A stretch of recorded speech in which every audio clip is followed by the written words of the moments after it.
Solution, dilute solution और colligative properties. इस chapter में आज हम देखेंगे कोलिगेटिव प्रॉपर्टीज के बारे में।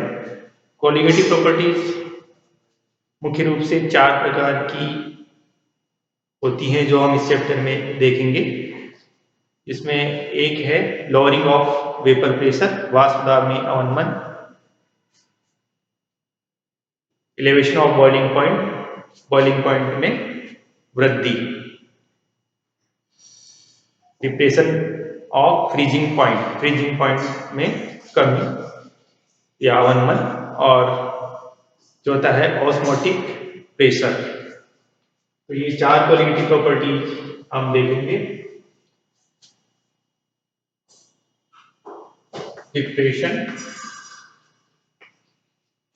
Of vapour pressure,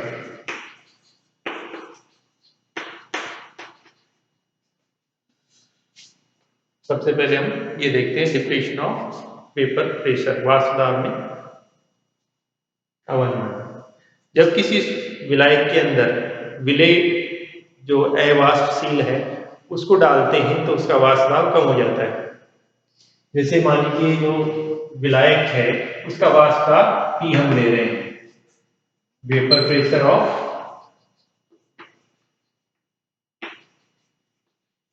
solvent, pure solvent, उसको हम P से दर्शा रहे हैं, और उसके अंदर हमने विलेय डाल दिया, सॉल्यूट डाल दिया जो अवाष्पशील है, तो विलयन बन गया। तो उस विलयन का जो वाष्प दाब है वो PS से रिप्रेजेंट कर रहे हैं, वेपर प्रेशर ऑफ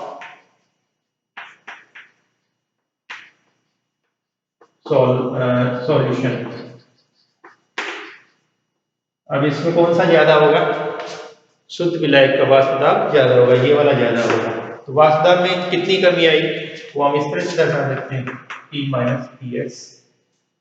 और हम आपेक्षिक कमी की बात करते हैं तो हम इस तरह से करते हैं, ये वाष्प दाब में आपेक्षिक कमी है। Relative lowering of vapour pressure, relative lowering of vapour pressure,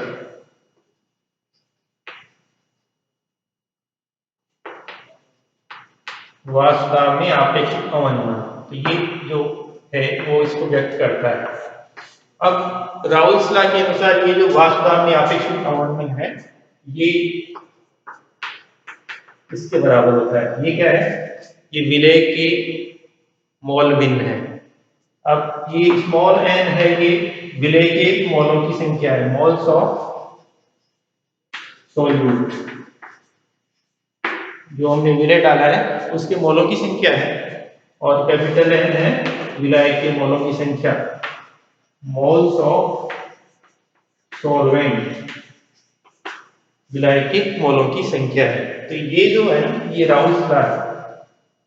वाष्प दाब में आपेक्षिक अवनमन विलेय के मोल भिन्न के बराबर होती है। तो राउल्स लॉ हम इस तरह से रिप्रेजेंट करते हैं। इसको हम रीअरेंज करके इस तरह से भी लिख सकते हैं, थोड़ा सा रीअरेंज करेंगे करके आप देखिएगा, इसको हम ऐसे भी लिख सकते हैं। ये स्टेटमेंट एक ही है, इस तरह से इसको दर्शाया जा सकता है।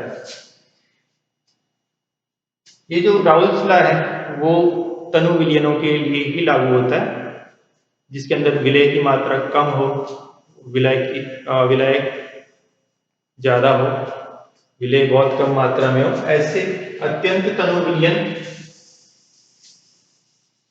ये फिर आदर्श विलयन की तरह व्यवहार करते हैं। अत्यंत तनु विलयनों के लिए हम ऐसा कह सकते हैं कि जो कैपिटल N है, कैपिटल N क्या है? विलायक के मोल, विलायक के मोल विलेय के मोलों से काफी ज्यादा हो, काफी ज्यादा हो। तो फिर ऐसी स्थिति में इन दोनों का जो सम है वो लगभग यानी कैपिटल N के बराबर ही होगा। तो फिर राउल का नियम अत्यंत तनु, वेरी डाइल्यूट सॉल्यूशंस के लिए किस तरह से हम राउल के नियम को लिख सकते हैं? इस तरह से ये अत्यंत तनु विलयनों के लिए राउल का नियम है और वेरी डाइल्यूट सॉल्यूशन। राउल के नियम को हम इस तरह से दर्शा सकते हैं। इससे हम विलय के अणुवाद को भी ज्ञात कर सकते हैं या विलय की मात्रा को निकाल सकते हैं, कितने ग्राम विलय है। अगर देखिए इस तरह से निकालेंगे, ये जो स्मॉल n है ये क्या है, विलय के मोलों की संख्या है। और मोल की संख्या हम कैसे निकालते हैं, मान लीजिए विलय स्मॉल w ग्राम विलय की मात्रा है ग्रामों में, ग्राम ऑफ सॉल्यूट, और m स्मॉल m उनका मोलिकुलर वेट है, मोलिकुलर वेट ऑफ सॉल्यूट। तो इसकी मोलों की संख्या कैसे लिखी जाएगी, स्मॉल m जिससे अपन दर्शा रहे हैं वो किसके बराबर होगा, small w upon small m। हमने ग्रामों में संख्या ऊपर रखी और मॉलिक्यूलर वेट का भाग दिया तो उसके मोलों की संख्या ज्ञात हो जाएगी। ऐसे ही मान लीजिए विलायक के W कैपिटल W ग्राम हमने लिए हुए, ग्राम्स ऑफ सॉल्वेंट, और कैपिटल M विलायक का मॉलिक्यूलर वेट है, molecular weight of solvent, solvent का मॉलिक्यूलर वेट है। तो कैपिटल N यानी विलायक के मोल किसके बराबर होंगे, capital W one capital M की, इस तरह से।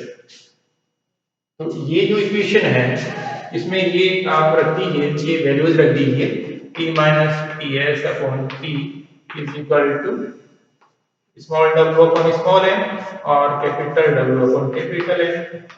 ऐसे अब मान लीजिए हमें स्मॉल m की अतिरिक्त सारी चीजें पता हो गई हैं, वास्तव में आपेक्षिक कमी का पता हमने एक्सपेरिमेंटली लगा लिया है, और ये भी पता है स्मॉल w विलय कितने ग्राम लिया है हमने और विलायक कितने ग्राम है और उसका मॉलिक्यूलर वेट क्या है, तो हम स्मॉल m निकाल सकते हैं इससे। इसी तरीके से अगर हमें स्मॉल m का पता है, मतलब विलायक जो विलय है उसके मॉलिक्यूलर वेट का पता है और कितने ग्राम लिया है ये पता नहीं है, तो बाकी चीजें अगर हमें मालूम है तो हम ये निकाल सकते हैं। इस तरीके से हम इससे मॉलिक्यूलर वेट का निर्धारण कर सकते हैं इस इक्वेशन के द्वारा। या जैसे हम सॉल्वेंट का मॉलिक्यूलर वेट निकालें तो इससे ऐसे भी, इससे बाकी चीजें पता है तो सॉल्वेंट का मॉलिक्यूलर वेट भी निकाल सकते हैं। ये है मॉलिक्यूलर वेट निकालने का इस तरीका। इसके बाद हम देखते हैं ऑस्मोसिस के बारे में, ऑस्मोसिस एंड ऑस्मोटिक प्रेशर।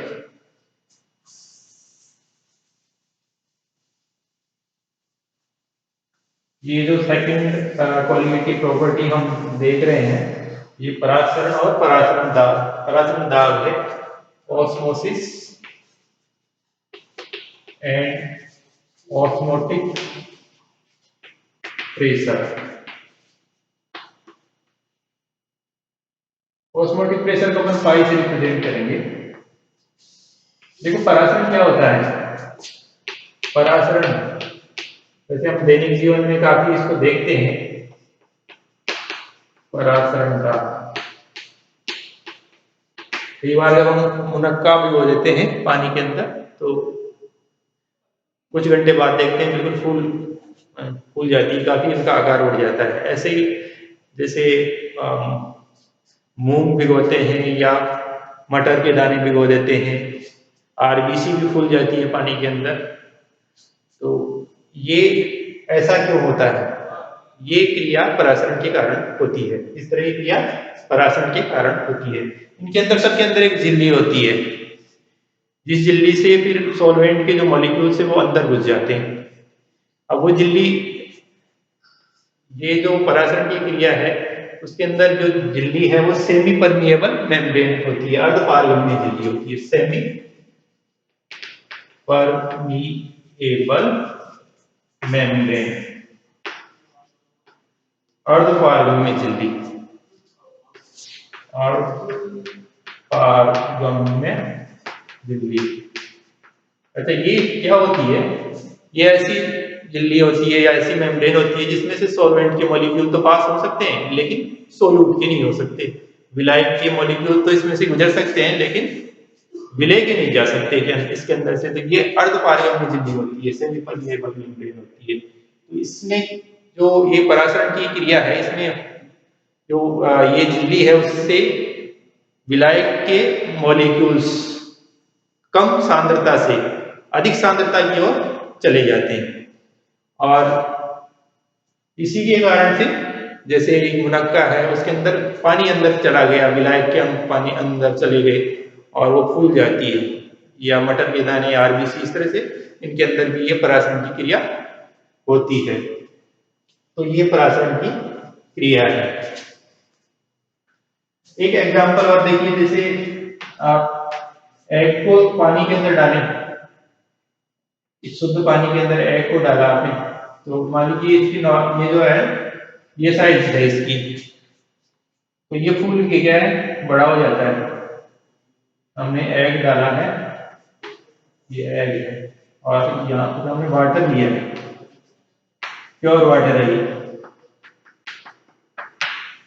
तो थोड़ी देर बाद ये फूल जाता है। जबकि अगर हम साल्ट का विलयन ले लें एक दूसरी पात्र के अंदर, हमने साल्ट का सांद्र विलयन लिया है, कंसंट्रेटेड साल्ट सॉल्यूशन, जैसे नमक का सॉल्यूशन ले लिया और उसमें डाला एग को, तो वो सिकुड़ जाता है, उसकी जो साइज है वो कम हो जाती है, छोटी हो गई, पहले की जितनी नॉर्मल साइज है ना उससे भी छोटी हो गई। तो ऐसा इसमें उल्टा देखो, यहाँ इसके अंदर तो क्या होगा, पानी के मॉलिक्यूल्स अंदर गए हैं लेकिन उसमें क्या साल्ट का सॉल्यूशन है कंसंट्रेटेड बाहर, तो उसमें मॉलिक्यूल्स जो सॉल्वेंट के मॉलिक्यूल्स उल्टे बाहर आए हैं, जिससे उसकी साइज में कमी हुई है। अब हम देखते हैं ऑस्मोटिक प्रेशर के बारे में, परासरण दाब के बारे में कि परासरण दाब क्या होता है। इसके लिए हम एक एक्सपेरिमेंट देखेंगे। हम एक फनल लेंगे और फनल के अंदर फनल का जो सिरा है वो हम सेमी परमिएबल मेम्ब्रेन से बंद कर देंगे एक सिरा।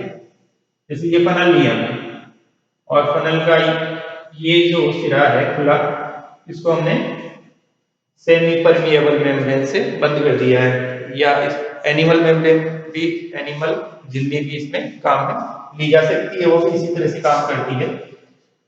और इसके अंदर हमने शुगर का विलयन भर दिया है, ये इसके अंदर क्या है शुगर का सॉल्यूशन, ये शुगर सॉल्यूशन।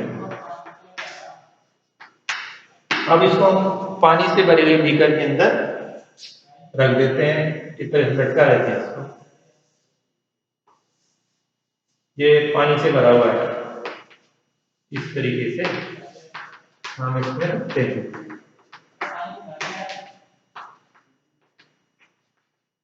यहाँ हमने ये जो झिल्ली लगा रखी है, ये क्या है सेमी परमिएबल मेम्ब्रेन है।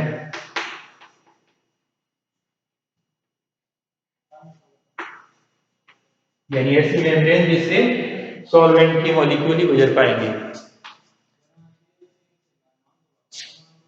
इसे इसको बांध रखा है। अब ये जो लेवल है इसको नोट करिएगा, इसमें वाटर है,